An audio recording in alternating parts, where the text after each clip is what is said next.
Olá pessoal, hoje eu separei aqui 3 exercícios para a gente resolver juntos e se você entender bem e conseguir resolver esses 3 exercícios aqui, você vai conseguir resolver a maioria dos problemas de movimento uniforme. Então, iniciando aqui com o da FUVEST de 92 de primeira fase, que é o seguinte: tem-se uma fonte sonora no vértice A de uma pista triangular equilátera e horizontal de 340 metros de lado. Então, tenho aqui uma pista equilátera, significa que todos os lados dessa pista têm o mesmo comprimento de 340 metros, e nessa pista você vai emitir um sinal sonoro de A. Então, olha só, a fonte emite um sinal sonoro que, após ser refletido sucessivamente em B e em C, retorna ao ponto A. No mesmo instante em que a fonte é acionada, um corredor parte do ponto X. Então, no mesmo instante que a fonte é acionada, um corredor parte do ponto X, situado entre C e A, conforme indicado aqui, em direção a A, daqui para cá, com velocidade constante de 10 metros por segundo.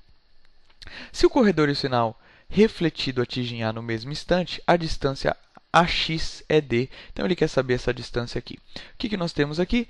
Então, temos aqui o seguinte: no mesmo instante que a fonte sonora é ativada, um corredor parte de X em direção a A.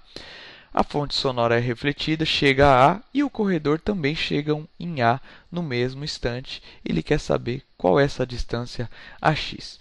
Então, a primeira hipótese que a gente tem que considerar aqui é que a fonte, o deslocamento do som, ocorre com velocidade constante, ou seja, a gente vai desprezar essas mudanças de direções da velocidade, vai considerar um movimento retilíneo a uma velocidade de 340 metros constantes, metros por segundo, uma velocidade constante, e o corredor também é constante, então é um problema de movimento uniforme. Então a gente vai considerar dessa forma aqui, ó, uma trajetória retilínea, onde eu tenho aqui os lados do triângulo de 340 metros. Então, no mesmo instante inicial, a fonte é acionada e o corredor parte de X, e no mesmo instante final eles chegam aqui ao ponto A novamente. Então, primeira coisa que a gente sempre tem que fazer nesses exercícios de movimento uniforme é traçar um sistema de referência. Como eu tracei aqui um sistema de referência, indiquei aqui os pontos do triângulo e coloquei a minha origem no vértice A. Você pode fazer isso da forma como você quiser, pode colocar essa origem, orientação do jeito que você quiser, mas a gente sempre tem que traçar um sistema de referência para aplicar as equações do movimento uniforme. E o que a gente quer determinar aqui é esse deslocamento de x até A do corredor. Então, aplicando aqui a equação da posição tanto para a fonte sonora quanto para o corredor, só relembrando aqui, o que nós temos aqui? Como o movimento uniforme, a velocidade ela é constante e ela é igual à velocidade média. E velocidade média a gente sabe que é deslocamento pelo tempo. Se eu isolar a posição no instante de tempo t, ou seja, a posição em qualquer instante de tempo t passa a ser igual à posição inicial mais a velocidade vezes a variação de tempo em relação ao meu tempo inicial. Então, aplicando essa equação para o sinal sonoro, temos aqui que a posição em qualquer instante de tempo para o sinal sonoro é a posição inicial mais a velocidade vezes a variação do tempo em relação ao tempo inicial. O tempo inicial eu escolho aqui como sendo o instante de tempo em que a fonte é acionada e vou escolher esse tempo como sendo zero. Então, como é que vai ficar essa equação? Ela vai ficar posição inicial da fonte sonora, zero, mais velocidade do som, 340 metros a favor da trajetória, vezes a variação de tempo, como meu tempo inicial é zero, ficou 340 vezes t. Aplicando a equação do movimento para o corredor, como é que a gente vai fazer? Então, está aqui a posição do corredor em qualquer instante de tempo t, é a posição inicial dele, mais sua velocidade vezes a variação de tempo em relação ao tempo inicial, que eu também vou escolher o mesmo tempo inicial onde a fonte é acionada, ele inicia o seu movimento aqui. Então, o tempo inicial é aquele tempo onde eu inicio o estudo do movimento. Então, resta a gente determinar qual é a posição inicial do corredor. E a posição inicial do corredor a gente sabe que é a posição x aqui. Então, aplicando a equação aqui, a gente tem que a posição em qualquer instante de tempo t do movimento é a posição inicial do corredor, x. Essa posição em relação à origem x, mais 10 vezes, que é a sua velocidade, 10 metros por segundo, vezes a variação do tempo em relação ao inicial. Como o tempo inicial eu escolhi como zero, é igual a 10 vezes t. Essa é a equação, então, para o corredor.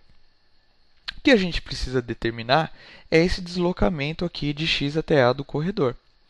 E deslocamento a gente sabe que é a variação da posição. E a variação da posição, se a gente passar subtraindo aqui a posição inicial, eu tenho que a posição final do corredor menos a posição inicial, ou seja, posição no instante de tempo final do corredor menos sua posição inicial, sobra aqui o 10 vezes o tempo t correspondente aqui à posição final. Sempre tem que ter a correspondência do instante de tempo em relação à posição. Então, a posição é final do corredor, o instante de tempo é o instante de tempo final. Então, para determinar esse deslocamento aqui, a gente precisa saber qual é o tempo final onde a fonte e o corredor chegam aqui. Qual que é o instante de tempo final? Para isso, a gente vai aplicar a posição no instante de tempo final para o sinal sonoro. Então, aplicando aqui a equação no instante de tempo final, nós temos que é igual a 340 metros segundos vezes o instante de tempo final. Simplesmente aplicamos essa equação para o instante de tempo final, que corresponde à posição final indicada aqui e que pode ser ilustrada aqui, que a gente sabe que é 3 vezes 340 metros. 340 metros é cada uma das distâncias aqui do lado do triângulo.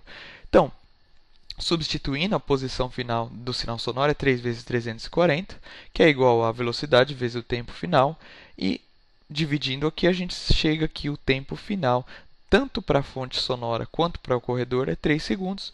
Então, basta que a gente substitua esse 3 segundos aqui na equação do deslocamento, e a gente sabe que o deslocamento é essa distância que a gente quer saber. Então, vai ser 10 vezes o tempo, 3 segundos. Isso resulta em 30 metros, que é a alternativa C dessa questão da FUVEST de 92.